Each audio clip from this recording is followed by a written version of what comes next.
Introduction. The monograph aims to provide the civil servants, military leaders, the diplomats and the students with an intellectual basis they would need to prepare for further study or for assignments in Afghanistan, a nation that has been on war since last 33 years. With the analysis of the land and its people, and by recapping the history of Afghanistan and by assessing the current situation, this work can set a foundation upon which the students and leaders can begin the preparation for specific tasks. It also aims to examine the range of choice for the further US policy towards Afghanistan and to give suggestions for future study. Much of the outline of the recent events will be familiar to many. Just 2 days before the 9/11 attacks on the United States, the Al-Qaeda operatives who were posing as journalists succeeded in the assassination of the commander of Northern Alliance forces named Ahmed Shah Massoud inside his own headquarters in northern Afghanistan. This act could be considered as a favour by Al-Qaeda to the Taliban brothers as a reward for their past rapport and a down payment on the grief that was about to descend on the Taliban from the US and its allies. With the heinous attacks of the 9/9 and 9/11, the American and the Afghan people had been tied together in a common war and rage against the Al-Qaeda along with its fellow, the Taliban. After the bombardment of the US embassies in Tanzania and Kenya in 1998 by the Al-Qaeda, the United States, along with the Kingdom of Saudi Arabia and others, asked the Taliban to surrender their leader, Osama bin Laden. After their refusal and after the Al-Qaeda's attack on New York, in Pennsylvania and at the Pentagon, the Taliban again refused to give Osama bin Laden along with his accomplices. The United States took a decisive action with the backing of the United Nations Security Council resolution. With the help of the SOF, Special Operations Forces, the CIA operatives and the US air power, along with the support from the Northern Alliance and the Pashtun tribes in the south, they were able to bring down the Taliban forces and chase them all their way into Al-Qaeda allies in Pakistan and Iran. However, both Osama bin Laden and Mullah Omar escaped with several subordinates. From 2002 to 2005, a small international and American force tried to help Afghanistan to restore its feet. Only in 2008, after the war in Iraq began to subside, the US was able to focus on the predicament in Afghanistan. The administration of Obama redoubled its US efforts and stepped up its drone attacks against the terrorist leaders and the insurgents. The US military and civilian assets helped in bringing some hope about restoring peace in the area. It was at the same time that the US President Barack Obama declared that he would not support the endless war in Afghanistan. Later, the NATO nations of the Lisbon Summit established a target date of the year 2014 for Afghanistan to take charge of its security across the nation. Chapter 1. The Struggle for Independence, Modernization and Development. During the mid-1700s, Afghanistan became a unified entity with poor and undeveloped status which was located in a very rough neighbourhood. The size, shape and degree of the country and the centralized power depended on several leaders. These leaders, like the President of Afghanistan Karzai, were mostly from the Durrani Confederation of the Southern Pashtuns. These were famous for the martial and rebellious spirit. Their toughest and the biggest rivals were the Ghilzai or the Eastern Pashtuns. In the beginning of 1830s, Afghanistan had to witness 2 consecutive wars over the issue of the feeble attempts of Russia, which were aimed at gaining influence and in using Afghanistan against the British India, which had the territory of what is now known the modern Pakistan. The Third Anglo Afghan War was fought after the era of World War I, which was fought for getting independence from the interference of the British with the affairs of Afghanistan. This competition was referred to as the Great Game. The First Anglo Afghan War, which was fought between 1839 to 1842, was with reference to the blocking of the influence of Russia from the borders of India and the extending of the British influence in Central Asia. The First Anglo-Afghan War began with massive invasion from the British and the toppling of the rule named Dost Muhammad and the occupation of Kabul and other cities. After the assassination of the British political agent, the remnants of the first British expeditionary force, which included as many as 16,000 soldiers, camp followers and dependents which tried to retreat back to India. The forces were nearly all dispersed or killed, including thousands of Afghanistan citizens, and also the 3 cities of Afghanistan were destroyed, including Kabul. It was then that the British withdrew. Dost Muhammad became the ruler again and was designated the title of Shah or Emir in different areas and eras. The ruler now spent the rest of his reign in the consolidation of power with a British subsidy. During the Second Anglo Afghan War, which happened during 1878 to 1880, the disputes which were over the influence of Russia on Kabul again produced or created the British ultimatum, which was deemed to be a successful and rapid invasion. As a result, a murdered British envoy, a troubled occupation and subsequent manoeuvre warfare continued to follow the regime. Abdur Rahman became the ruler or the Emir after getting the Pyrrhic victory for the Greater Britain. In the phrase of Barnett Rubin, a coercion-intensive path to state formation was pursued by Abdur Rahman, who ruled from the centre with a strong iron fist until the moment of his death in 1901. It was Rahman who brought the country together and ruled in an appropriate but harsh manner. He was forced to accept the Durand Line, which was drawn by the British envoy named Sir Henry Mortimer Durand. The Durand Line was meant to divide India and Afghanistan. The Durand Line also divided the Pashtuns and left a third of them in Afghanistan and around 2/3 western India, which is now the modern Pakistan. As a result of the 2 wars with British, strong Afghan-British tensions had developed, which also led to the increase of Afghanistan's xenophobia. As a result, an issue which was not resolved started over the homeland of the Pashtuns and results in the split of the 2 countries. During the first 2 Anglo-Afghan wars, the Afghans managed to earn a well-justified reputation as that of the fierce fighters who had a taste for no-holds-barred atrocities and battlefield behaviours. It was the permission of Kipling that no sane British soldier ever allowed himself to be captured even if wounded. On an interesting note, the leaders of Afghanistan fought against the British encroachment. It was after getting bested or severely vexed in the British for the establishment of independence from them that the Afghans ended up in taking subsidies from them. In return, the British received the control over the foreign policy of the Afghanistan.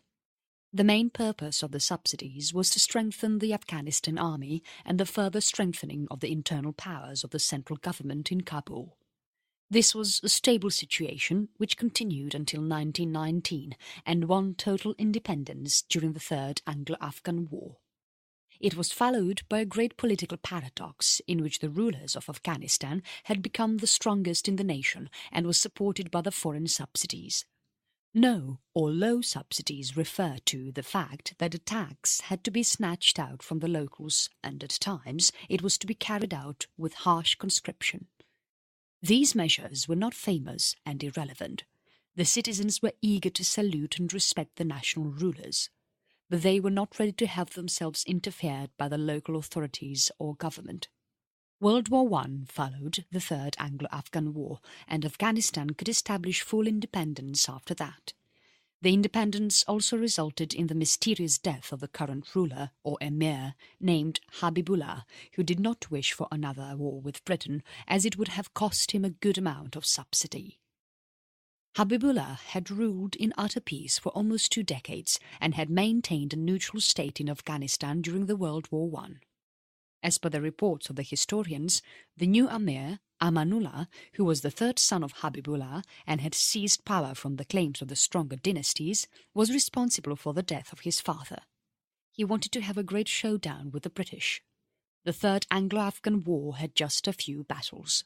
Even then, the British managed to make use of the biplanes to bombard Kabul and Jalalabad. The British, who were war-weary, however, gave in to the demands of the Afghan leaders soon, which demanded full independence. With the war, it brought an end to the British subsidies, which were the key source of revenue for the leaders of Afghanistan and also for the Afghan sovereignty of the enroachment of the Great Britain. After Afghanistan won the Third Anglo Afghan War and gained independence, it was marked as the beginning of the self-rule of Afghanistan. It was then that the Emir Amanullah decided to bring about the modernization of his kingdom. He became the first Afghan ruler to take military assistance and aid from the Soviet Union. He made announcements of several reforms and even brought down the few revolts predictably in the eastern region over conscription, taxation and various social changes which included the education of women in the country. After a few years, Amanullah made a tour of Europe for a few months after retreating his most of the objectionable reforms. In the year 1928, he returned from Europe with the notion of becoming the Afghan version of Kemal Ataturk, who was the leader in Turkey and had made it a modern secular state. Amanullah went on to pursue the drastic reforms by the Afghan standards, which were despite the fact that his previous attempts at making reforms had started a revolt in the East. This time, he even went further to remove the veil from women, enabling co-education and even forcing the Afghans to wear the Western style and modern clothing in the capital. He even went on to alienate the conservative clergy, including those who had in the past supported his program of modernization. The Civil War of 1929, which was a form of revolt, broke out in Afghanistan as the weakened king was abdicated. It was for 9 months that the chaotic Afghanistan was ruled by Habibullah Kalakani, who was also referred to as Bacha Sakau, or the son of the water carrier. He was perceived by many as a Tajik brigand. When Nadir Shah came to the throne, it was then ordered to be restored in the country. Nadir Shah brought back the conservative rule and was assassinated in 1933 by a young man who was seeking revenge for the death of one of his family members. The dynasty of Nadir Shah, which was given the name Musahiban after the family name, ruled Afghanistan from 1929 to 1978. After the death of Nadir Shah, his teenage son, Zahir Shah, succeeded him to the throne. Even his ancestral and paternal uncles had only served as the regents until 1953. From the period of 1953 to 1973, Zahir Shah ruled the country along with several prime ministers. The first prime minister was Prince Mohammed Daoud, who was the cousin of the emir. During the reign of Zahir Shah, Afghanistan as a country managed to remain neutral during the time of the World War II.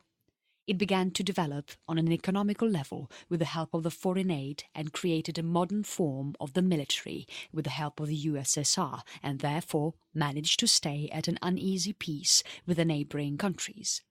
Even the possible trouble with the newly formed Pakistan, which was home to twice the number of Pashtuns of Afghanistan, was at a constant peace. The Durand Line was always an issue, and from time and again the famous status of Pashtunistan was replaced formally by the nationalists of Afghanistan, who were in demand of a plebiscite. Afghanistan went on to cast the only vote which it had against Pakistan on being admitted to the United Nations in 1947. For the Soviet Union, Afghanistan was highly important. It was a neutral and a developing country which was located on the periphery of the USSR and had beheld Moscow for the military and economic aid, which was supplied generously during the 1970s. Daoud, who was the cousin of the emir and had served as the prime minister from 1953 until the start of the constitutional monarchy in 1964, which was marked as the end of his tenure. The king abraded under the authority of his cousin and has marked it in the constitution that from then onwards no relative of the king would be serving as any minister of the government. The constitutional monarchy, which was a half-hearted attempt at the establishment of the democracy with a parliament but with no political parties, lasted only for a decade until the year 1973. It was when Daoud, who with the help of some of the army officers had launched a bloodless coup when the Emir Zahir Shah was abroad. 5 years later, Daoud, who was also referred to as the Red Prince, was toppled himself in the overthrowing by the leftists who had turned their back to him. Another cycle of fruitless and rapid efforts to modernization followed and was accompanied by the high amount of repression. The radical and new heirs of Amanullah were active communists who were completely bereft of the common sense about their own people. A series of events included in the history of Afghanistan during that time, with the passing away of Abdur Rahman in 1901 and the advent of the People's Democratic Party of Afghanistan in 1978. The party continues to exist even today and was woven into contemporary context, was dominated by war, domination, terrorism, radical Islam, globalization and the age of information. Chapter 2. The Saur Revolution and the Soviet-Afghan War, 1978 to 1989. The period of stability from 1933 to 1978 gave its way to insurrection, which was first targeted against the Afghan communists and later resulted in the invading of the Soviet Union. The communist overthrowing and the Soviet invasion went off to 33 years that continues to the present. During the year 1978, the regime of President Daoud approached its 5th year as he began to realize that the leftists had grown strong against his rule. A demonstration began with the mysterious death of an Afghan leftist, which alarmed Daoud.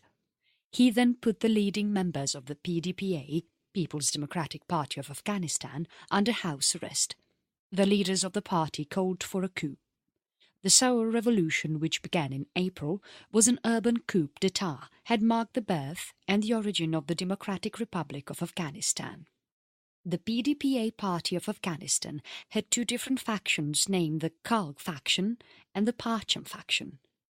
The Khalq masses faction had great strength in the security services and was led by Hafizullah Amin and Mohammed Taraki. The Parcham Banner faction was led by Babak Kamal. After the coup, the relations of PDPA with the United States were not very productive, but were still moderate. In February 1979, the relations of US-Afghan became nose-divide when the radicals in Kabul kidnapped the ambassador of the US named Adolf Spike Dobbs. The rescue attempt on saving the ambassador ended up in killing the kidnappers along with the ambassador. As a result, the aid programs of the US ended and the diplomatic profile of Afghanistan with the US has reduced greatly. In March 1979, the insurgency took a sudden change. A rebel attack was witnessed in the city of Herat, which was coupled with a mutiny of the army and resulted in the massacre of around 50 Soviet officers and their dependents. A leading figure in the attack was the captain of the Afghan army named Ismail Khan, who went on to become the resistance leader and then the regional warlord and then the Karzai cabinet officer. The Afghan army conducted several retaliation attacks in the city of Herat. Throughout the year 1979, the Soviet pilots flew combat missions in the city. A continuous succession of the Soviet generals conducted various assessments that increased the equipment and the advisors. The Soviet leadership, later on, agreed with the assessment until the fall of 1979. The position of the Soviet Union and its strength in Afghanistan and had opened to the Central Asian republics the possible contagion from the local radical Islamists. Hafizullah Amin had shamed the leadership of the Soviet Union and the military condition was getting out of control. All of this came to an end in 1979. It was a period of great change in the international relations of Afghanistan. The Shah of Iran was overthrown and the diplomats of the US were taken hostage by the radical regime in Tehran. A Pakistani mob, which was misguided by the rumours of the involvement of the US in the seizure of a mosque, went on to burn down the American embassy in Islamabad. The invasion of Afghanistan by the Soviet Union in December added great stress to the international relations of the great powers. It was for the first time that the Soviet Union had utilized its powers to attack a nation by violating the Warsaw Pact. This violation of the expectations of the Cold War resulted in another set of a proxy war between the superpowers of the world. The invasion by the Soviet Union in late December 1979 was the result of a well-executed operation. The infiltrated commandos had moved on the palace and killed the Emir Aman and his colleagues. The paratroopers then seized the bases which were present inside and even outside the country. 2 motorized rifle divisions, which were filled with reservists from the Central Asia republics, out of which one was from Termets in the north-central region and the other was from Kushka to Turkmenistan in the west, brought the number of army men, or the Soviet troops, to around 50,000 by the end of the first week of January 1980. As time passed, the reservists were completely withdrawn and the number of the Soviet troops increased to 130,000 soldiers. The army forces of Afghanistan did not deserve the continued poor performance and moved into high gear. The Soviet forces were not trained for counterinsurgency and lacked recent experience in the mountain warfare and thus did not perform well in the environment of Afghanistan. Later, the Soviets moved in the large-scale operations to make the areas of the strong Mujahideen elements clear. They held areas in the countryside rarely and thus never tried to govern the same in a systematic manner. As a result, the Afghan refugees increased in number, which began with international outrage. The efforts of the Soviet military got hampered by the slow-learning efforts of the Soviet armed forces. It was presumed that it would take 5 years before they started the agile strike operations with airborne forces and the air assaults. The next problem was the international isolation and the major support for the insurgents. The invasion of Afghanistan was considered to be a heinous act. Even the Cuban communists and the Eastern European countries were slow to help out Afghanistan. The United States and China kept their dumb about the criticism. During the administration of the second Reagan, the Mujahideen were offered the shoulder-fired anti-aircraft missiles, which severely affected the Soviet aircraft. The US aid to Mujahideen, which was disturbed by the ISI, Inter-Services Intelligence Directorate of Pakistan, rose to around $400 million per year. A new age had dawned in the Soviet Union in 1985. A communist reformer by the name Mikhail Gorbachev went on to become the General Secretary of the Communist Party of the Soviet Union and the leader of the Soviet regime. He was a dedicated communist and had set out to unwind his program of new thoughts, openness, democratization and the reconstruction of the Soviet Union. The war in Afghanistan fit the transformational agenda of Gorbachev, which supported the phrase of Stalin, "like a saddle fits a cow." The Soviet Union quickly moved to the leadership of Afghanistan. Gorbachev gave the Soviet army almost a year to fight in Afghanistan, which proved extra resources and encouraged much experimentation. The USSR supported the reforms in the Afghan army, and the Soviet advisors along with the cadres of Najibullah proved quite successful in the last few years of the army in Afghanistan and the organization of the friendly militia groups. Before Afghanistan moved on to the civil war, it was important to deal with the common misperceptions. Some pundits, which included both the Russian and American, observed the United States today in the same boat in Afghanistan as the USSR was during the 1980s and was thus destined to meet the same fate. The United States can be considered as a superpower, but it is not an empire. The US does not occupy the countries or replicate the structure of the American government or the political ideologies for the accomplishments of the long-term goals. In Afghanistan, after it was attacked by the resident terrorists, the United States came to rescue the combatants who were fighting for an unpopular government which was recognized by 3 countries. The forces of America did not kill any US allies and replaced them with puppets during the invasion of Afghanistan. The Soviet forced over 4 million Afghans into exile as the United States formed conditions wherein the majority of them have returned in the current scenario. The whole nation of Afghanistan was the enemy of the Soviet army and the United States was the coalition partners. As a result, the Soviet Union fought for securing the authoritarian state with an alien ideology, as the United States and its allies are still trying to establish a stable state with democratic aspirations where people have a claim on prosperity and have basic freedoms. In the end, the Soviet Union experience in the US cost 15,000 Soviet and around 1 million lives of the Afghan citizens. This had created a huge Afghan diaspora and left around millions of mines on the ground and hastened the demise of the Soviet Union. After the departure of the Soviet Union took place in 1989, a civil war continued to the start of the next century. It was the first against the Najibullah regime, and then among the Mujahideen groups, and then between the groups of the upstart Taliban. After the seizure of Kabul by Taliban during the fall of 1996, it continued to fight the non-Pashtun Mujahideen who reorganized the Northern Alliance. Chapter 3: Civil War and Advent of Taliban. With the much expected departure of the Soviet Union and its army in February 1989, it was supposed to mark the end of the war, but it was not so. The regime of Najibullah, which was aided by the Soviet security assistance, went on to build alliances around the country.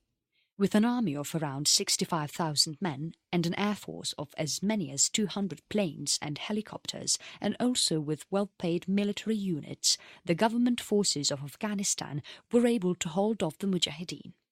This fact became much clearer in May 1989, when the city of Jalalabad in eastern Afghanistan was attacked by a number of Mujahideen groups, but failed to seize the same. The disparate Mujahideen groups, which were dubbed as Peshawar 7, failed to cooperate and even fought among themselves. Najibullah was given full support by the Soviet Union, and therefore of the year 2014 for Afghanistan to take charge of its security across the nation. Chapter 1: The Struggle for Independence, Modernization and Development. During the mid-1700s, Afghanistan became a unified entity with poor and undeveloped status, which was located in a very rough neighborhood. The size, shape and degree of the country and the centralized power depended on several leaders. These leaders, like the President of Afghanistan Karzai, were mostly from the Durrani Confederation of the Southern Pashtuns. These were famous for the martial and rebellious spirit. Their toughest escaped with several subordinates. From 2002 to 2005, a small international and American force tried to help Afghanistan to restore its feet. Only in 2008, after the war in Iraq began to subside, the US was able to focus on the predicament in Afghanistan. The administration of Obama redoubled its US efforts and stepped up its drone attacks against the terrorist leaders and the insurgents. The US military and civilian assets helped in bringing some hope about restoring peace in the area. It was at the same time that the US President Barack Obama declared that he would not support the endless war in Afghanistan. Later, the NATO nations of the Lisbon Summit established a target date. Introduction. The monograph aims to provide the civil servants, military leaders, the diplomats and the students with an intellectual basis they would need to prepare for further study or for assignments in Afghanistan, a nation that has been on war since last 33 years. With the analysis of the land and its people, and by recapping the history of Afghanistan and by assessing the current situation, this work can set a foundation upon which the students and leaders can begin the preparation for specific tasks. It also aims to examine the range of choice for the further US policy towards Afghanistan and to give suggestions for future study. Much of the outline of the recent events will be familiar to many. Just 2 days before the 9/11 attacks on the United States, the Al-Qaeda operatives who were posing as journalists succeeded in the assassination of the commander of Northern Alliance forces named Ahmed Shah Massoud inside his own headquarters in northern Afghanistan. This act could be considered as a favour by Al-Qaeda to the Taliban brothers as a reward for their past rapport and a down payment on the grief that was about to descend on the Taliban from the US and its allies. With the heinous attacks of the 9/9 and 9/11, the American and the Afghan people had been tied together in a common war and rage against the Al-Qaeda along with its fellow, the Taliban. After the bombardment of the US embassies in Tanzania and Kenya in 1998 by the Al-Qaeda, the United States, along with the Kingdom of Saudi Arabia and others, asked the Taliban to surrender their leader, Osama bin Laden. After their refusal, and after the Al-Qaeda's attack on New York, in Pennsylvania, and at the Pentagon, the Taliban again refused to give Osama bin Laden along with his accomplices. The United States took a decisive action with the backing of the United Nations Security Council resolution. With the help of the SOF, Special Operations Forces, the CIA operatives and the US air power, along with the support from the Northern Alliance and the Pashtun tribes in the south, they were able to bring down the Taliban forces and chase them all their way into Al-Qaeda allies in Pakistan and Iran. However, both Osama bin Laden and Mullah Omar